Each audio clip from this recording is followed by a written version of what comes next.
Horror कहानियां थी। काला जादू। अपने बेटे रिशु के माथे से टपकते हुए पसीने को देखकर सविता की हालत खराब हो गई। ऐसा आज पहली बार नहीं हुआ जब रिशु नींद से घबरा कर जागा है। हाय मेरा बच्चा, न जाने किसकी नजर लग गई है तुझे। जब से मेरे बच्चे ने 10वीं के एग्जाम में स्कूल टॉप किया है तब से रोज बुरे बुरे सपने आने लगे हैं। हाँ माँ, मैंने आज फिर से एक काले साए को देखा। वो यहीं मेरी आंखों के सामने खड़ा था। माँ मुझे बचा लो माँ। वो मुझसे कह रहा था कि मुझसे बदला लेगा। माँ कहीं ये प्रशांत। चुप कर, कैसी बात कर रहा है? दोबारा उसका नाम मत लेना। तुझे पता है ना, उस प्रशांत ने आत्महत्या कर ली, तो बार बार उसका नाम मत लिया कर। मम्मी, क्या सच में प्रशांत ने आत्महत्या की थी? चुप कर, बहुत सवाल पूछता है आजकल। और फिर रात के वक्त सविता के पूरे घर में एक अजीब सा काला धुआं छाने लगा। गहरी नींद में सोई सविता की जैसे ही आंख खुली उसका दम घुटने लगा।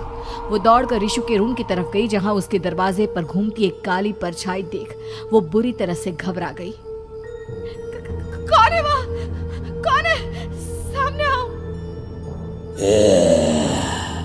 ये मैं हूँ, तुम्हारी काली करतूत।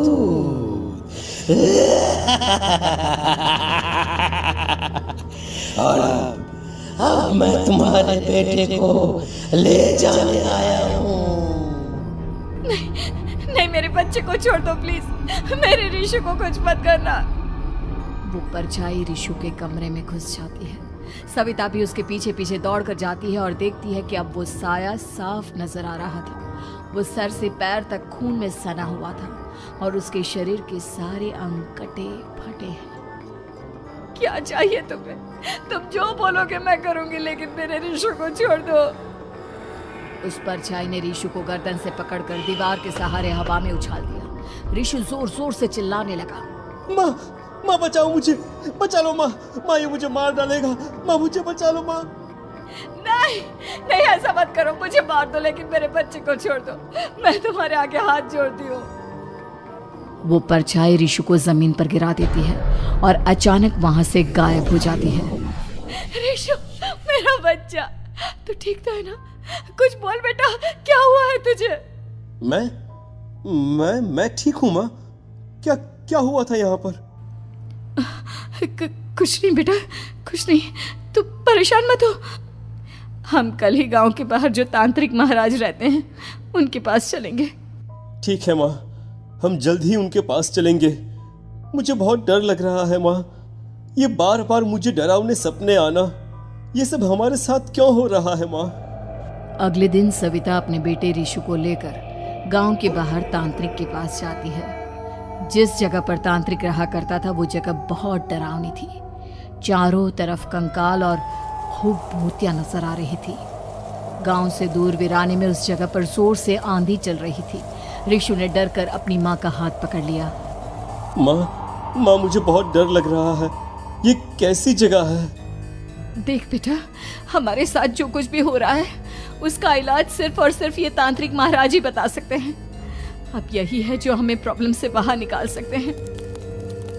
जैसे ही सविता और रिशु तांत्रिक की झोपड़ी के अंदर पहुंचे, वहां का नजारा देखकर उनकी आंखें फटी की फटी रह गई। तांत्रिक की झोपड़ी के अंदर कई सारे लोग अपनी गर्दन घुमा घुमा कर जोर जोर से चीख रहे थे। कौन हो तुम और यहाँ क्यों आई हो? महाराज, मेरे बेटे को कुछ दिनों से एक डरावनी काली परछाई नजर आती है और कल रात उसने मेरे बेटे पर हमला भी कर दिया।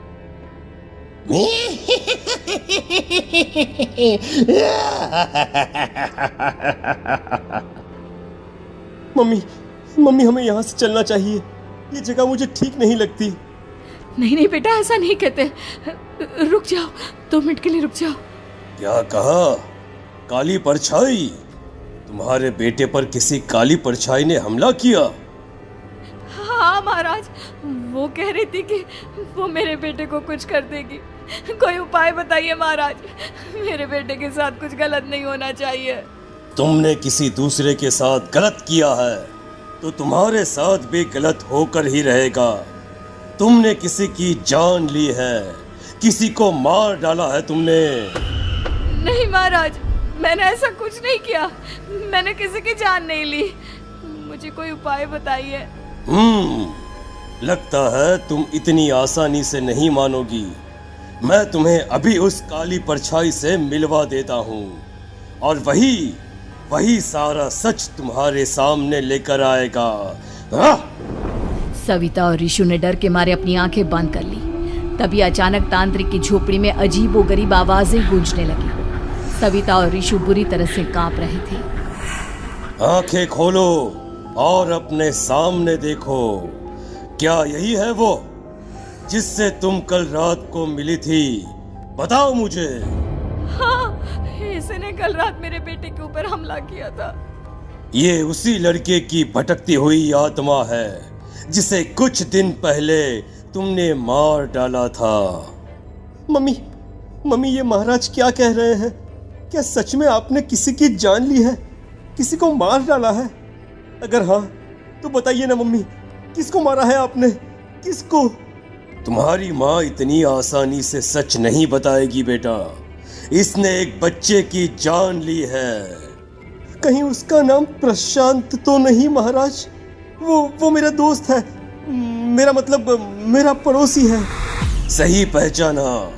देखा सविता, तुम्हारा खुद का बेटा भी जानता है कि तुमने किसी के प्राणों की बलि चढ़ा दी और इसीलिए अब उसकी बुरी आत्मा तुम्हारे घर में भटकती है। मुझे माफ कर दीजिए महाराज, मुझसे बहुत बड़ी गलती हो गई। प्रशांत हमारे पड़ोसी का बेटा था। हर बार उसके नंबर मेरे बेटे से ज्यादा आते थे और इसलिए मैंने उसके कमरे के बाहर काला जादू किया था, पर मुझे नहीं पता था कि वो मर जाएगा।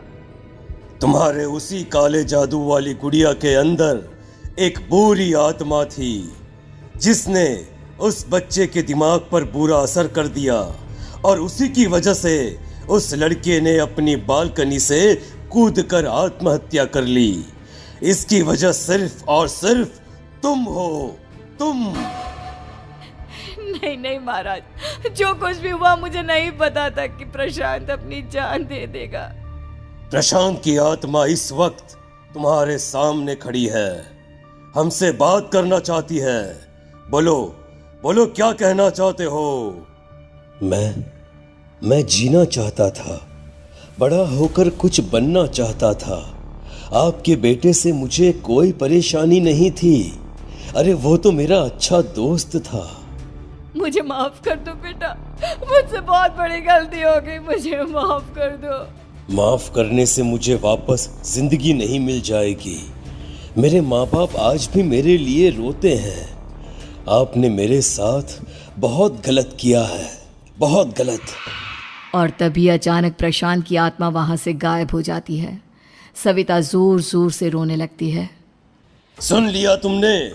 ये तुम्हारे अपने ही किए हुए पाप हैं जो इस तरह से तुम्हारे सामने आ रहे हैं। माँ, ये आपने अच्छा नहीं किया। सिर्फ 10th बोर्ड के एग्जाम में मैं टॉप कर पाऊँ इसीलिए आपने मेरे दोस्त के ऊपर काला जादू कर दिया। नहीं मम्मी नहीं, अब हम कभी खुश नहीं रह पाएंगे, कभी नहीं। मेरे दोस्त की आत्मा को कभी शांति नहीं मिलेगी मम्मी, कभी नहीं। लेकिन मैंने जो कुछ भी किया सिर्फ तुम्हारे लिए किया। वो लड़का हमेशा फर्स्ट पोजीशन पर आ जाता था और इस वजह से हमेशा तुम्हारे मार्क्स कम पड़ते थे।